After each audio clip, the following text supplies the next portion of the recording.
নারী ফুটবলারদের নিয়ে মহা পরিকল্পনা বাফুফের। এএফসি নারী এশিয়া কাপের মূল পর্ব নিশ্চিত করা জাতীয় দল ও অনূর্ধ্ব-20 এশিয়া কাপে কোয়ালিফাই করা দলের মোট ৪৫ জন ফুটবলার নিয়ে সেপ্টেম্বর থেকে বিশেষ ক্যাম্পের আয়োজন করবে বাফুফে।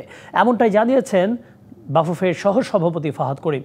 তিনি জানান, পরিকল্পনাগুলো বাস্তবায়নে প্রাথমিক বাজেটও নির্ধারণ করা হয়ে গেছে। বাংলাদেশের নারী ফুটবলে সাফল্যের পাল্লা ভারী হচ্ছে দিন দিন। এবার লাল সবুজের পতাকাকে বিশ্বমঞ্চে নেয়ার মিশন আফিদাদের। তবে তার আগে সফল হতে হবে এএফসি এশিয়া কাপের মূল পর্বে। শুধু জাতীয় দল নয়, বয়সভিত্তিক দলকেও নিতে হবে এই চ্যালেঞ্জ। পিটার বাটলারের অদম্য শিষ্যরাও আত্মবিশ্বাসী এই চ্যালেঞ্জ জয়ে। সেপ্টেম্বর থেকেই ব্যস্ততা বাড়ছে বাংলাদেশ নারী ফুটবল দলের। বিশ্বকাপে খেলার স্বপ্ন পূরণে নারী ফুটবলারদের নিয়ে ব্যাপক পরিকল্পনা নিয়েছে বাংলাদেশ ফুটবল ফেডারেশন।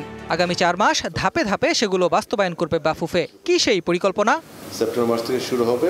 সেপ্টেম্বরে আমরা বাংলাদেশের ক্যাম্পটা করব এবং আমাদের ইচ্ছা আছে বিএফ হাউস থেকে না, আমরা বিএফ হাউসের বাইরে অক্টোবরের শেষে, আপনারা জানেন একটি ফিফা উইন্ডো আছে, তো সেখানে আমরা 2টো ম্যাচ খেলার পরিকল্পনা করেছি ঢাকাতে। নভেম্বরে আমাদের একটা চিন্তাভাবনা আছে যে হয়তোবা আমরা ফার্স্ট ইন্টারন্যাশনাল ক্যাম্পটা করব, যেটা জাপানে করব। মহাপরিকল্পনা বাস্তবায়নের পথে বাধা তহবিল সংকট। সেই সংকট কাটাতে বিভিন্ন সংস্থা ও স্পন্সরদের সাথে যোগাযোগ করেছে বাফুফে। আমরা একটা প্রাইমারি বাজেট করেছি, উইচ ইজ হিউজ।